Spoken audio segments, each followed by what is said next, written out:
Hello, flat earth researchers, debaters and debunkers. Beautiful view of the moon rising in the east here in Phuket.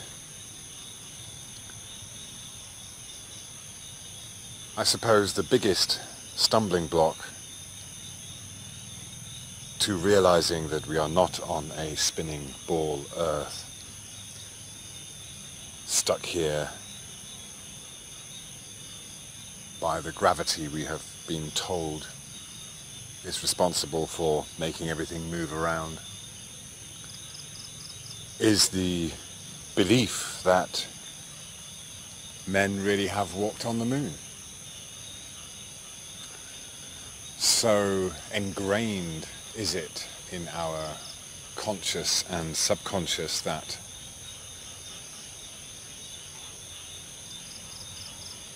people found a way to get there with mathematical formulas and science, engineering,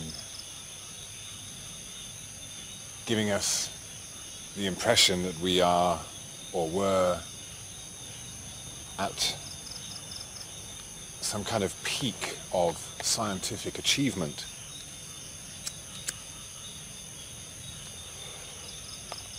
And this has given us a superiority complex. And it's an easy thing to grasp onto without looking into it too much, without scrutinizing it too much. It's so oft repeated.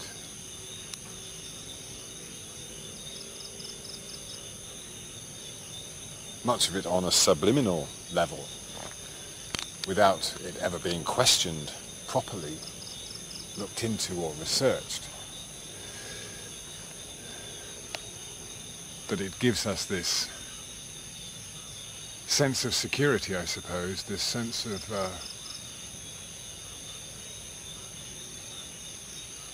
achievement, confidence that we have sussed it all out. We've worked out how it all works and given us some kind of answer as to where we are, who we are, kind of confirmed some of the theories about how we came to be, this linear timeline of evolving from slime into creatures that started walking and then climbing trees and what have you.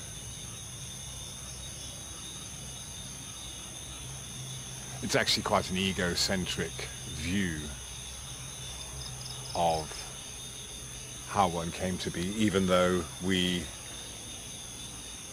appear to have been some kind of cosmic accident, because it's all about human evolution without this idea that we are just a part of everything else that's going on this earth. And every other creature and flora, fauna that relies on the sun and the moon to tell the time for them. And that's how the sun, moon and stars have been for as long as man has been around. Our way of telling the time, Earth time. But of course, while the sun and moon appear to be doing different things, they work in tandem.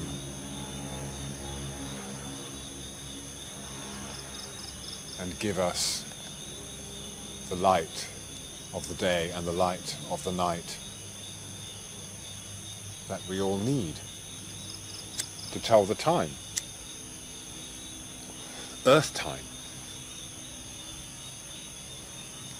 But this heliocentric idea of putting the sun in the center and having us spinning around is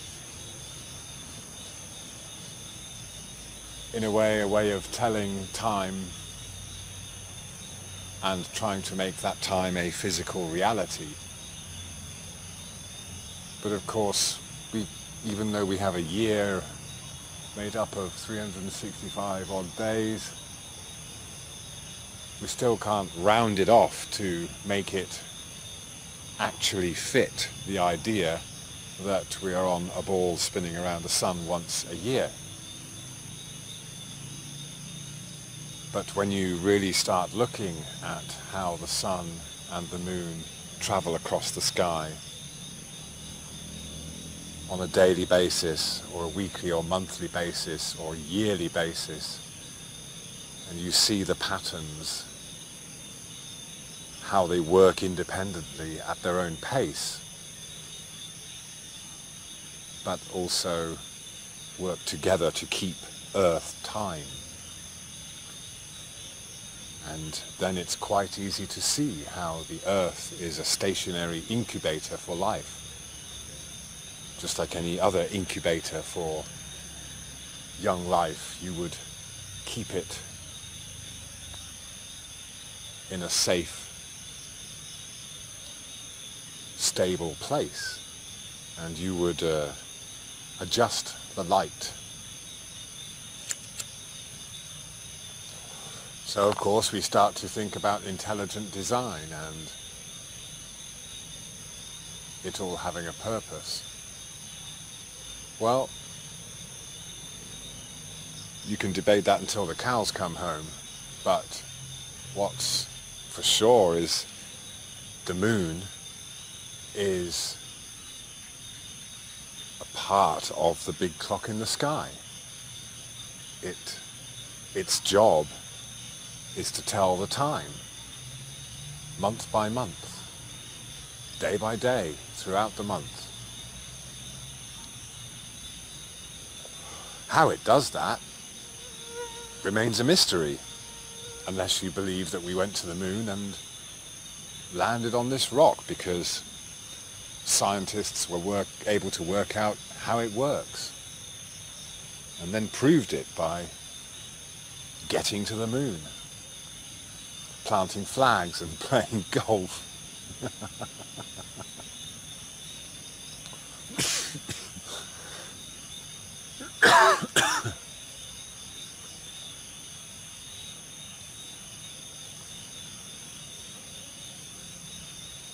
So overcoming this superiority complex and the idea that we have achieved so much, and reverting to the basic idea and notion and understanding and acceptance and submission to the fact that actually we do not know anything about how it all actually works.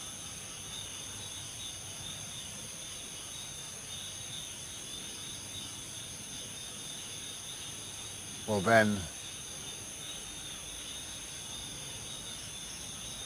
a whole new world literally opens up before your eyes. A world of wonder.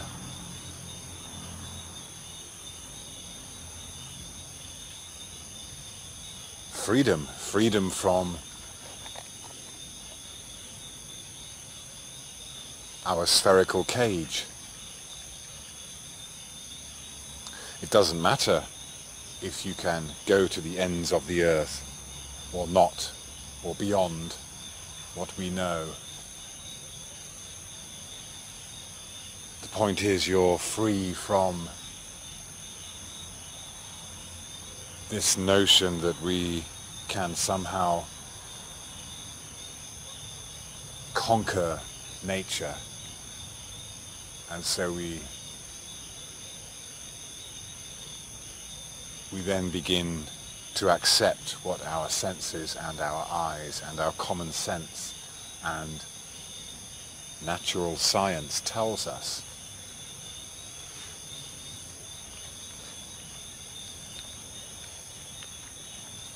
You don't even have to be convinced that the earth is flat, but as long as you can look at it objectively and at least agree that we could perceive the movements of the moon, sun and stars in many different ways and never reach an absolute conclusion.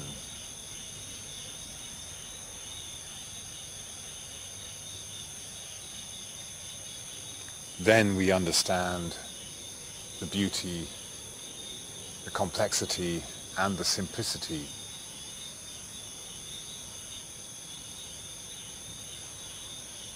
of the place we find ourselves in.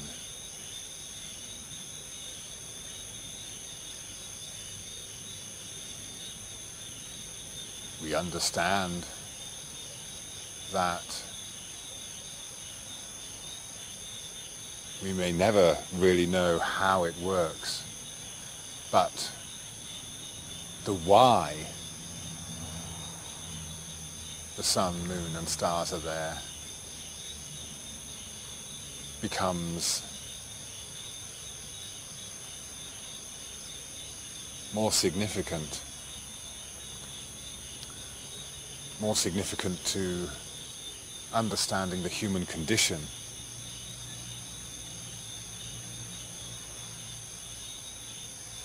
Breaking free from the idea that we know it all.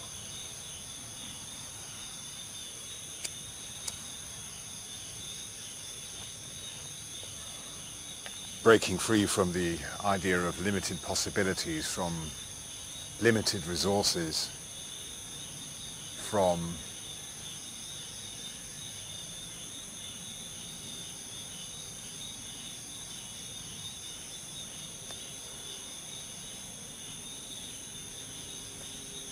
the heliocentric lifestyle that comes with believing we're on a spinning ball Earth, heading into oblivion.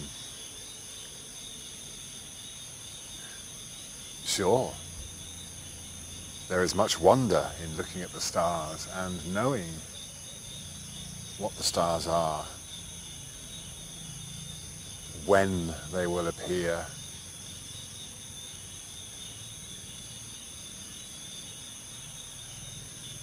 it's a fantastic and spectacular phenomenon that goes on in the sky, and it's awe-inspiring for anyone.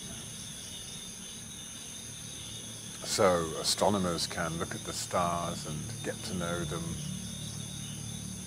get to understand the sky, and this level of knowledge, along with the idea that it comes because we know we're on a spinning ball Earth, is quite difficult to step back and look at it in a different light or from a different perspective. It all seems to work, but all you're really doing when you're predicting the movements of the stars and solar eclipses and lunar eclipses and equinoxes is just keeping track of time, Earth time, which has been done for millennia without needing to even think or believe or perceive that we are on a ball. Could have put the moon at the center and said we somehow spin around the moon. The maths could have been made to prove it. But the decision was made to put the sun at the center. But when we look, observe,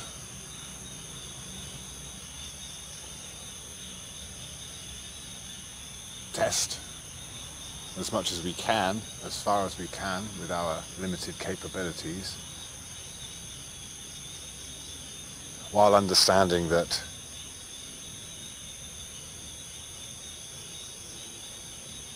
while it's impossible to get to the moon, the stars and the sun, it's impossible to tell what they are, how far away they are, how big they are, or even if they are physical objects up there. But look at them long enough and we can see how they interact and they tell Earth time.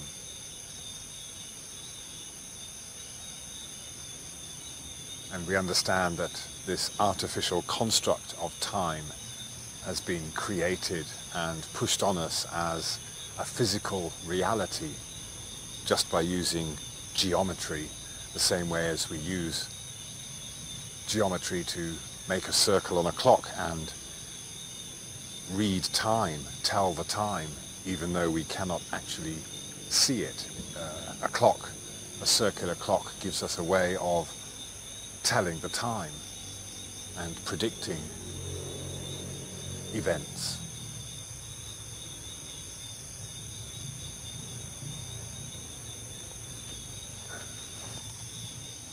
But we all know that 5 minutes can feel like a very short time, or it can feel like a very long time, depending on how we're feeling, what kind of situation we're in.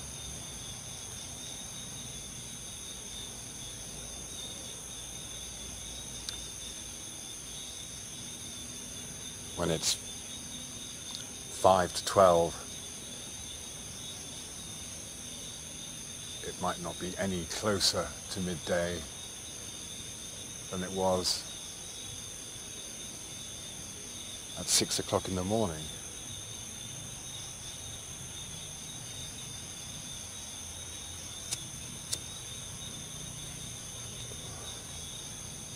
If we are detached from the passage of time and the reading of the passage of time according to our 24-hour clock. So when one looks at how the heliocentric model has been constructed, one can understand that it came about from a desire to tell the time and keep time for everyone, for the globe, for commerce. So we just have to decide whether we will go with Earth time or the heliocentric global time construct that has been put upon us. We can step in and out of both of them, maybe 1 foot in Earth time and 1 foot in heliocentric global time, just because you have to sometimes to get along. But the more familiar you become with Earth time, the better you understand that we are not on a spinning ball Earth, and we are on a flat, possibly infinite, level plane. Thank you very much.